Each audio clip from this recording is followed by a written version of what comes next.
Bill O'Reilly here. Welcome to the No Spin News for Thursday, March 25th, 2021. Stand up for your country. All right, so President Biden. I've got his report card. I've got my notes. I took extensive notes during the 1 hour Q&A with a very timid media. Didn't you think they were a little timid, a little shy? Yeah, it wasn't quite the same as Donald Trump. So a couple of things struck me. First of all, if you watched the press conference, you saw President Biden came out with a lot of notes. I mean, a big, thick wad of notes. And he actually read the notes during his answer about China because they knew they were going to get a question about China. He read it. And that was pretty unusual. Now, Barack Obama had notes. Trump, I never really noticed any notes. He may have had them, but, you know, Trump, he's going to say whatever came into his mind. But Biden had a big pad of notes. So that was interesting to me. He wandered all over the place. I didn't really learn anything. Did you? Please do me a favor. 2 favors. I need 2 favors from you guys watching and listening tonight. Number one, if I'm unfair to President Biden, please let me know, specifically. That's number one.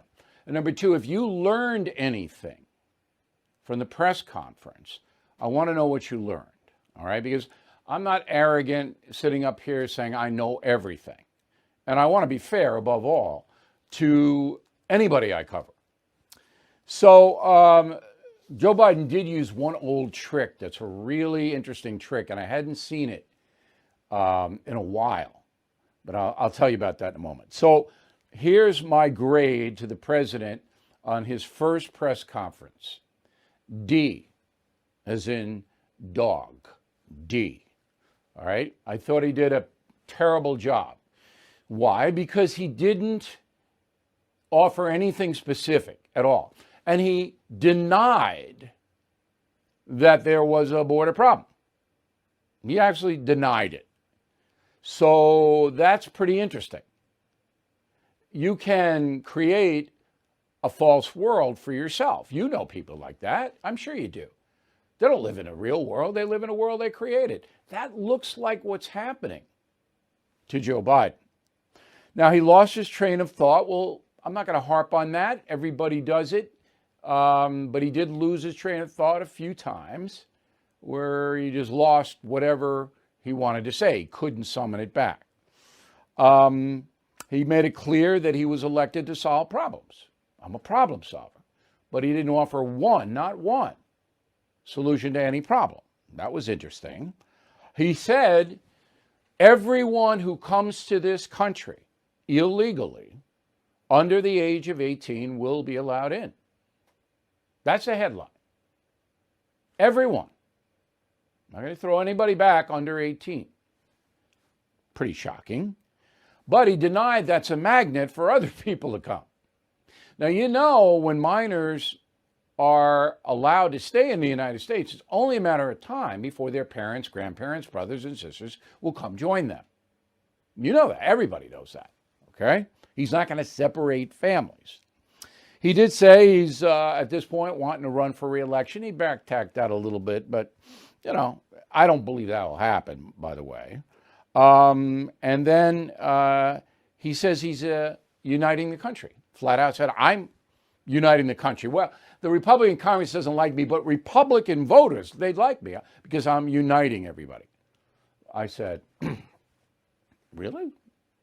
And I'll back everything up with facts. So again, I give the president a D.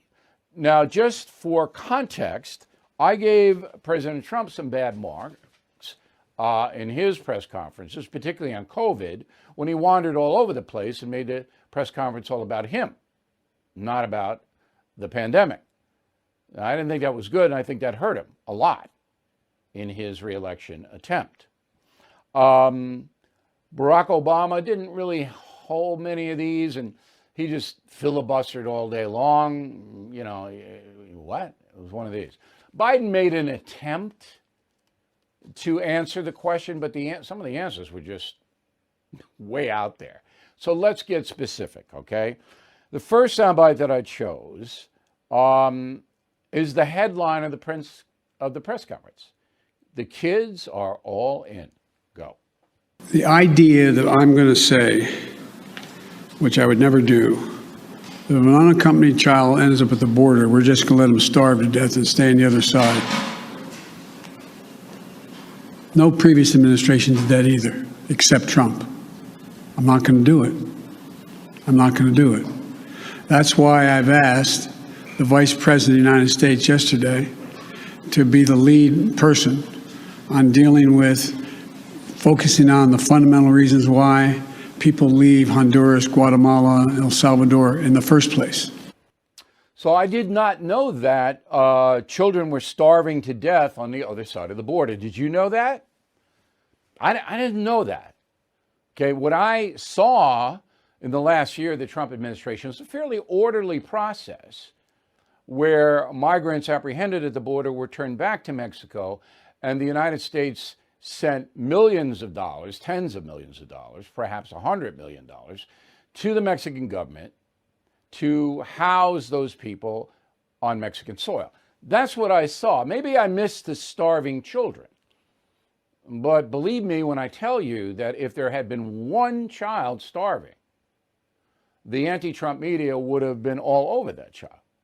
So with a very, very casual demeanor, the President of the United States is telling the world, you know, there were starving children and President Trump's policies led to it. But that isn't true. Is it? No. Now, does Joe Biden know what he said is a falsehood? Did he bear false witness against his neighbor, Donald Trump? No. He doesn't know what's true and what isn't true. He doesn't know. Second soundbite. You know, there's really not a problem at the border. It's the same old as the cliche goes. Roll it. There is a significant increase in the number of people coming to the border in the winter months of January, February, March. It happens every year. In addition to that, there is and by the way, does anybody suggest that there was a 31% increase under Trump because he was a nice guy and he was doing good things at the border? That's not the reason they're coming. The reason they're coming is that it's the time they can travel with the least likelihood of dying on the way because of the heat in the desert, number one. Number two, they're coming because of the circumstances in country. In country. The way to deal with this problem, and I started to deal with it back when I was a United States Senator, Vice President, putting together a bipartisan plan of over $700 million to do with the root causes of why people are leaving. So it's always this way in January, February, and March, according to President Biden. It's not unusual what's happening. Okay, so we called up the Border Patrol. And from February 2020, Donald Trump, to February 2021, comparing February to February, all right, border apprehensions by the federal government of the United States are up 174%. That's a fact. So Joe Biden is going, but the fact is that border apprehensions are up 174% February to February. Now, did anyone in the press corps say, anyone? No. In fact, not one statistic was used by anyone in the press. Now, again, does Mr. Biden know he's not telling the truth? No, he doesn't. He doesn't know. This frightens me. When I see someone spouting falsehoods, whether it's a politician or somebody I know, they don't know they're doing it, that's a red flag. And he's the most powerful man in the world. So he's basically in denial, as they say. He's just in denial. It's just no big deal. It's just no big deal. Right? It happens every first quarter. And then I love the fact that he bipartisan plan is $700 million. $700 million for what? Kamala Harris for what? You don't know why people in Honduras, Guatemala, El Salvador, Panama, Nicaragua, and down to Tierra del Fuego, South America, want to come to the United States? You don't know? You have to study it? It's beyond belief. Those countries have been corrupt ever since they were conceived. And they'll always be corrupt. You can send down 700 million, 700 trillion. They're still going to be corrupt. That's it. They're corrupt. The government's corrupt. The police are corrupt. The gangs rule. No one's going to do anything about it. Send them money. Kamala Harris going to get down there and solve anything? I mean, I've been down there. All right, covered the war in El Salvador. I know. Same thing in Mexico. It's a corrupt country. Do you not understand that, President Biden? No, he doesn't. We have a few root causes why they're coming. They're coming because the United States of America is 1,000 times better than where they live. That's why. And if people in Africa and Asia could cross the oceans, they'd come too. And the Middle East and Russia and pretty much everywhere on the planet. Do you not understand that? See, this stuff drives me crazy because it's so stupid. Oh no, we're going to study the root causes and find out why they're coming. Okay. The filibuster. Now, many people they can't figure this out. What's the filibuster? The filibuster is in the Senate when there is a law proposed, all right? In order to get a vote on a law, you have to go through a committee, all right? And then in the committee, the Republicans and Democrats shape the law, and they put it then out to a vote. If there's agreement in the committee, it can go right to a floor vote. But if there's disagreement in the committee, as there often is, then the minority party, the party that doesn't like it, all right, can delay the vote by the filibuster. It's a rule so that one party doesn't have dominance, even though it may have more members over the other. The other party has a say. That's what the filibuster is. Now, Biden, who's been a senator, I forget how many years, more than 30, he knows what the filibuster is. He likes the filibuster. He said he wouldn't try to do away with it. Now he's waffling. Roll the tape. I'm going to say something outrageous. I have never been particularly poor at calculating how to get things done in the United States Senate. So the best way to get something done, if it holds near and dear to you that you like to be able to, anyway, we're going to get a lot done. And if we have to, if there's complete lockdown and chaos as a consequence of the filibuster, then we'll have to go beyond what I'm talking about. But he doesn't know what he's talking about. You saw it there. He lost his train of thought. He didn't know what he wanted to say. In the beginning, when he started, he knew. But then he forgot. All right? I'm not going to say that he's got any kind of permanent condition, but I'm going to say that he's in decline. Is that fair? Is anybody going to challenge that? Okay, next soundbite. This is perhaps the most outrageous soundbite. Go. The third reason I said I was running was to unite the country. And generically speaking, all of you said, no, you can't do that. Well, I've not been able to unite the Congress, but I've been uniting the country based on the polling data. Okay. So today, here's the polling data. the Rasmussen Daily Tracking Job Approval. 47% of Americans approve of the job Joe Biden is doing. 51% disapprove. That's today. That sound like a united country to you? Does it? Now again, does Biden know? He doesn't know. Somebody told him that. Maybe Jill told him that. Maybe Kamala told him. Oh yeah, polls show you're a united country. That's right. This is not a serious man today. It's not a serious man. All right? If you were in a job, if you were a teacher or a police officer or someone who had to use facts, all right, in order to fulfill the requirements of your job, you would have been fired. Oh, there's no problem at the border. It happens every 3 months in the beginning of the year. Oh, I'm uniting the country. The poll numbers show that.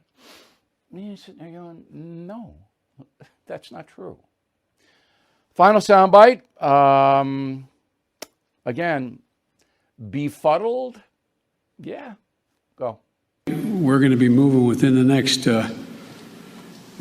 week over 100,000. I mean, 1,000 people out of the Border Patrol into safe, secure beds and facilities.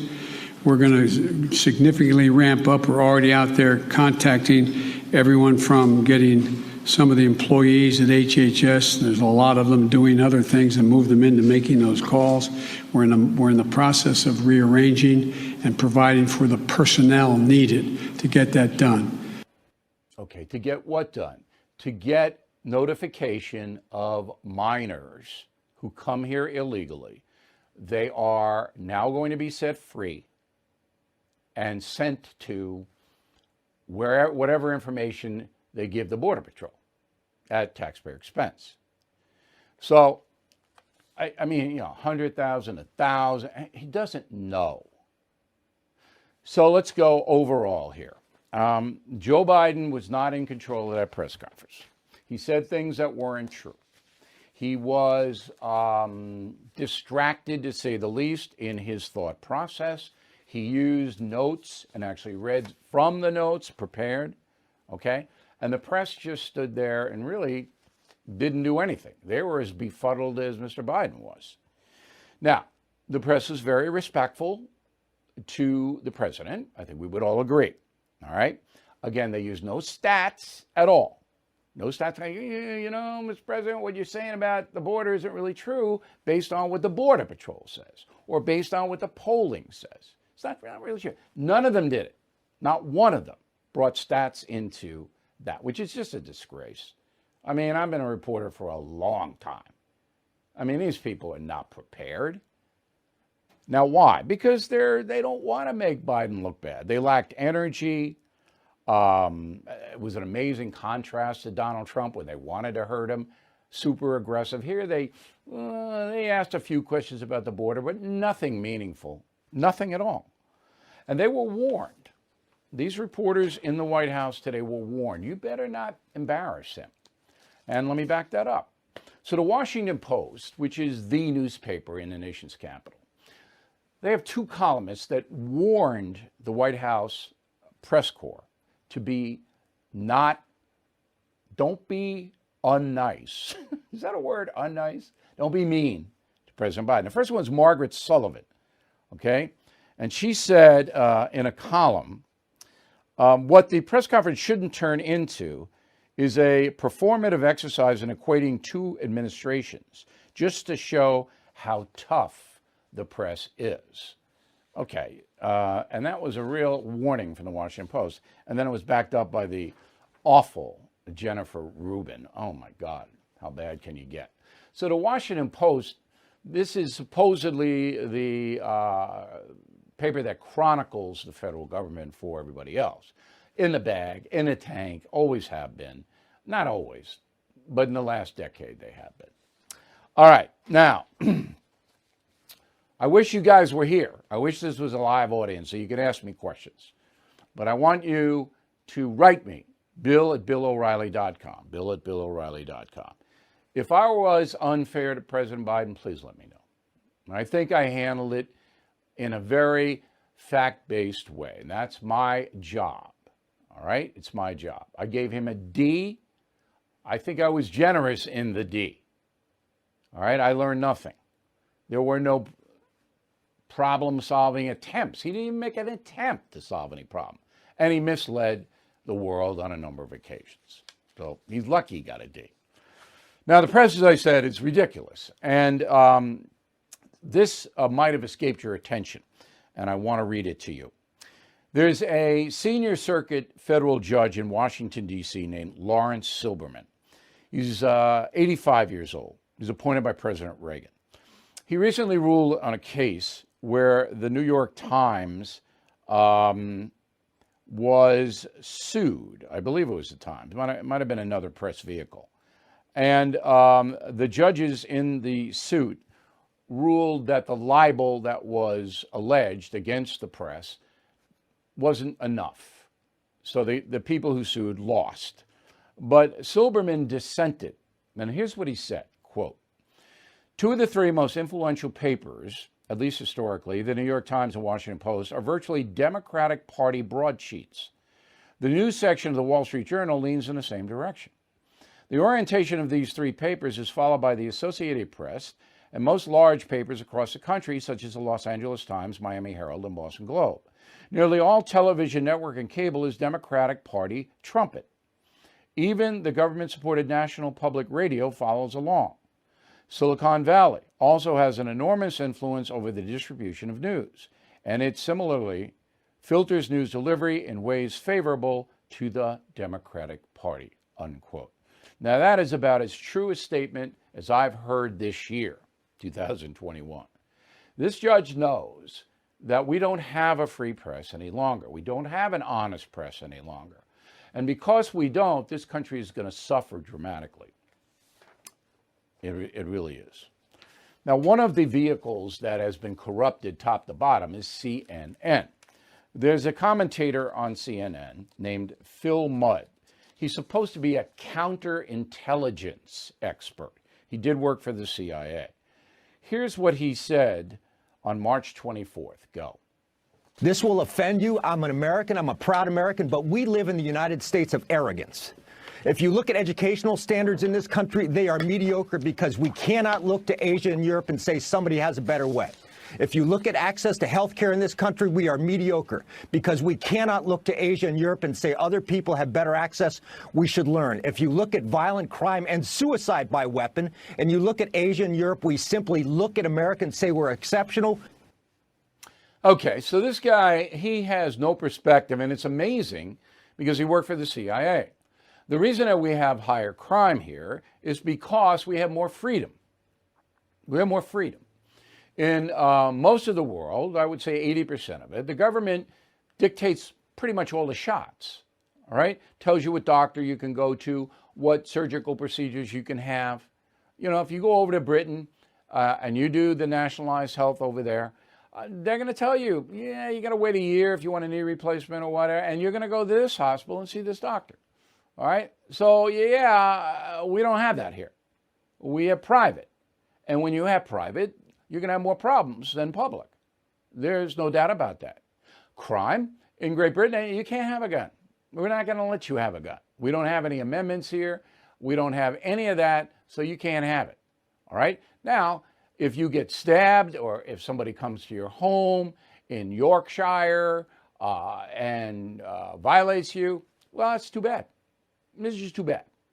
And their population base, all right, is what, 15% of ours? So we got 350 million people here.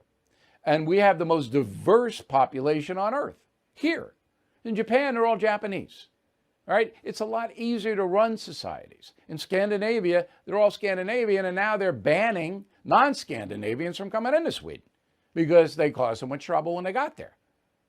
All right, so I'm looking at this guy, I'm going, you don't really know what you're talking about. This country is the most vibrant society on earth. Now, we're losing a lot of our personal freedoms here. because of the progressive left. All right, we're going to lose a lot. We're going to have to fight. I don't mean that, violently, but we're going to have to use our votes and our common sense to stop the intrusions on our freedom, our personal freedom. But the other countries don't have the personal freedom. I mean, you think they have a better healthcare system in Thailand and Vietnam and Cambodia than we have? All right? In China, you do exactly what you're told. The same thing in Russia. They tell you what to do, you do it. You do it. All right? So this is just crazy. But CNN loves that. See, we're bad, but Europe and Asia, they're good. That's CNN. That's AT&T. All right, latest on the border, Kamala Harris, as you know, as we talked about, she's in charge. Does that make you feel better? I know she's going to kick some serious butt on the border. I know she is. In Dallas, you guys got about 2,000 teenage boys down there in the Dallas Convention Center. Okay, government's paying Dallas good buck to house them. In San Diego at the Convention Center, you guys got about 1,500 migrant children down there. You're getting paid too. And this will become, as the children flood in here, now that President Biden said, any kid under 18, come on in the whole world. Come on. Now, here you go. You ready for this? No one will report this but me. You ready? Great Britain has announced plans to toughen asylum rules. Ooh, Great Britain. Great Britain will now send back people who travel through the EU to get there and apply for asylum, because it's out of control in Britain as well. The reason that Great Britain left the EU is it didn't want this flood of foreign nationals coming in. That's the Brexit vote. But now they still come in and they want asylum, just like here. And now Great Britain goes, no, we'll send you back. Thought you'd like to know. All right, COVID. So the Miami Heat, beginning on April Fool's Day, going to have sections in, I think it's the American Airlines arena down there. Nice arena, I've been there, for vaxxed people. So you get your own entrance, you get into the game, the Miami Heat. You get your own little section where you can sit. Still got to wear masks. Now this is the wave of the future. So by the end of May, Memorial Day, most Americans will be vaxxed. Things will be getting back to normal. But I think many, perhaps most of the public venues are going to still want you to wear the mask. But if you're vaxxed, you're going to get in fast-track places. You're going to get more privileges, and that's going to happen. But in Europe, Angela Merkel, perhaps, she's not the worst, but she's bad. So she told all the Germans, you're going to shut down for 5 days over Easter weekend. Everybody shuts down. Riots in the street. Angela, and now she's reversed it. She's reversed it. Why? Because she's afraid that the people will physically do damage in Germany. Okay? Now, Germany's got a 91% increase in COVID cases. In France, 7-day average of new infections up 80%. Italy, 25%. Ireland, 150%. Ireland's closed because I was going to try to get there in June. It's closed. All right. Poland, 71%. So COVID is raging. And I have another interesting stat. I hope I can find it here. Only about 4% of Europeans are fully vaxxed. 4.2%. That's in Germany, but I think that's across the continent about that, according to the Robert Koch Institute. So we're approaching 50%. They got 4. Why? I told you why. Because capitalism, American style, led to the development quickly of the vaccine. Europe don't have it. because they don't have capitalism. They have socialism. Government runs everything. Government couldn't get a vax. Sweden doesn't have the vax. Greece doesn't have it. Spain, no vax. Germany, no, we don't have a vax. So they're dependent upon us sending them vax. Or Great Britain. Great Britain's going, we're not going to send you vax. We're going to get all our people vax first. All right? So there you go. You want to live over there? Go ahead. Have fun. Here, the socialists are running wild because Joe Biden is doing what they want.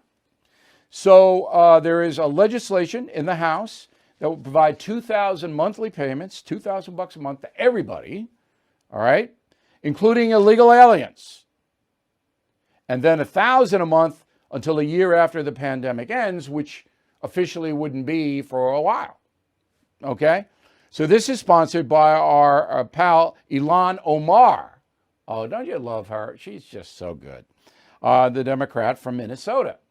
And the others that signed on to it are Alexandria Ocasio-Cortez, Jesus Garcia, Illinois, Eleanor Holmes Norton, D.C., Ayanna Pressley, Massachusetts, and Cori Bush, Missouri. There they are. These are the socialists. Okay? So free money for everybody. Now, we can't afford this. Can't even come close to affording it. It's not going to get through, but you should know who the socialists are.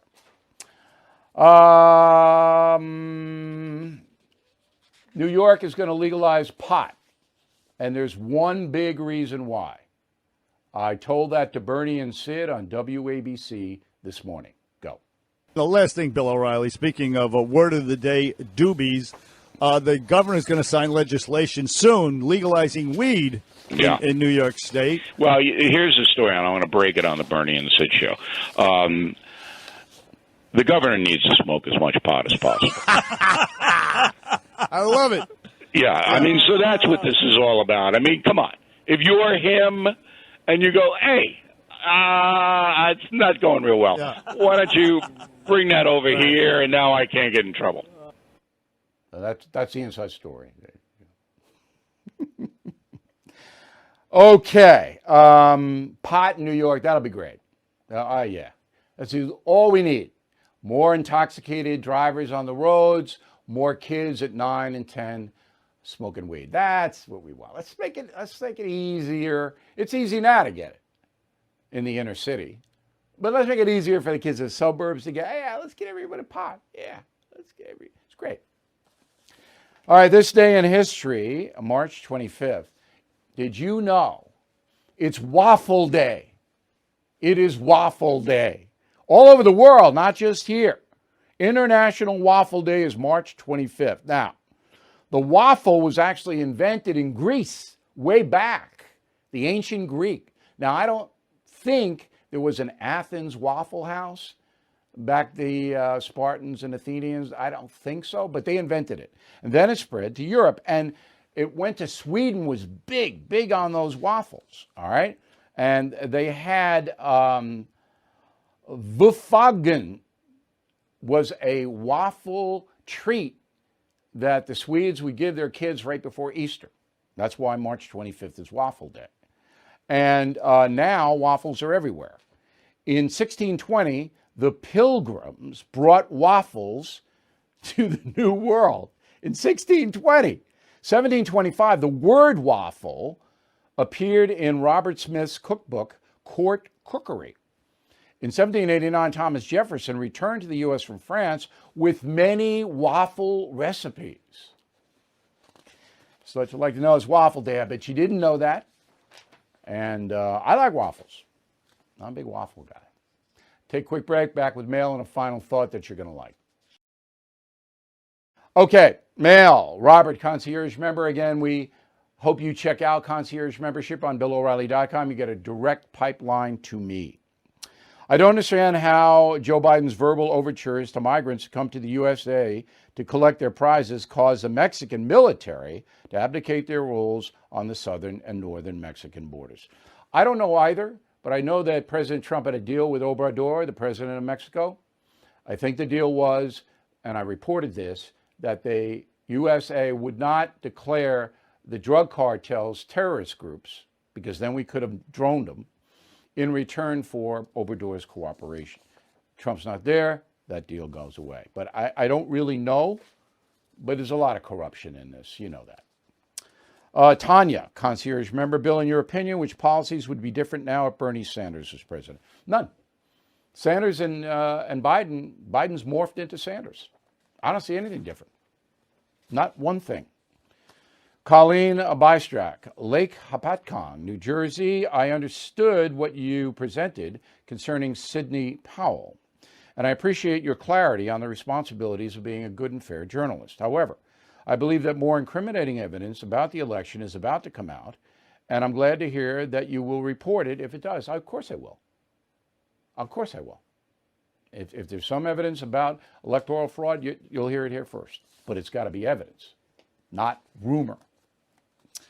Catherine, concierge member, thank you. The Dem strategy of taking all blame away from personal failure and reinventing it as victimhood helps no one. Absolutely correct.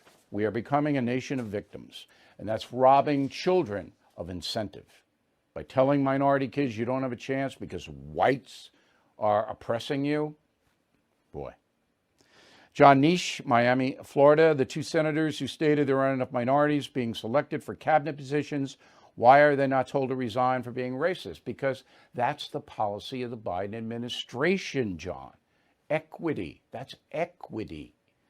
I mean, they embrace that. Okay. Word of the day. By the way, this weekend, get some stand up for your country stuff. We need to spread the word. Best mug in the world. Killing the Mob. Out May 4th. This is a great time to pre-order. You'll get it first. 50% off Killing Crazy Horse if you pre-order Killing the Mob, which you will like. Word of the day, do not be imperious. Hillary Clinton is imperious. Poster lady for that. Do not be that. So quick break and back with a funny take, and it is good. Joe Biden. All right, here's the final thought of the day. I'm a big fan of Dana Carvey. You know him. Wayne's World, Saturday Night Live guy. Carvey's 65 years old. I didn't know that. One of the most talented comedians in the country. Well, now, you'll remember that Carvey did Bush the Elder. You know, not gonna, remember that impression? Now he's got Joe Biden. Roll it. Folks, come on, folks. Let's get real. I'm not kidding around here. We got to do the thing. We did Barack. We did the deal, And, my dad, lost his job in Scranton. No joke. I'm not being a wise guy here. He said, Pops, why'd you lose? He said, Joe, I did. My mom said, that's the cookie. But the crumble, she says, what do it? And here's the deal. Number one, the thing that they said. Come on. Number two, the two-part. Folks, three, come on, I'm not kidding around. No rocket science. Here's the deal. That's brilliant. That is a brilliant piece of satire right there. So I know these guys. I don't know Carvey too well, but I know Norm Macdonald, another brilliant guy. Miller, knows them all, and then obviously Miller and I go way back. And the difference now on Saturday Night Live, you remember back when it first started with Belushi and Aykroyd and all of the brilliant guys. And then they had a kind of a fallow period, and then Carvey came in and, McDonald was there, Miller was there on Weekend Update, and they really had an edge to them. Now it's almost like the show is prefabricated. There are times when it rises, but it's become so political. They got lost in the hate Trump movement. Saturday Night Live did. Alienated, people just want a few laughs. I don't hate Joe Biden. I think he's past it. I don't think he's going to succeed. I don't think he's going to help this country. All right. I think in 2 years, actually less than that the Republicans, and they're not the greatest geniuses. Trust me on that. The Republican Party, but I think they'll take Congress back because things are getting bad. And the economy, if they pass that tax rise, we're all going to get hurt. You think the gas taxes are bad? Wait till you see what happens then. But I could be wrong. But to poke fun at Biden in that way, that was a gentle way. All right, you compare that to Alec Baldwin and Trump. And Carvey, I really admire his skill as a satirist because he's not mean, but he gets the point across. Thank you for watching and listening this evening. We'll see you soon.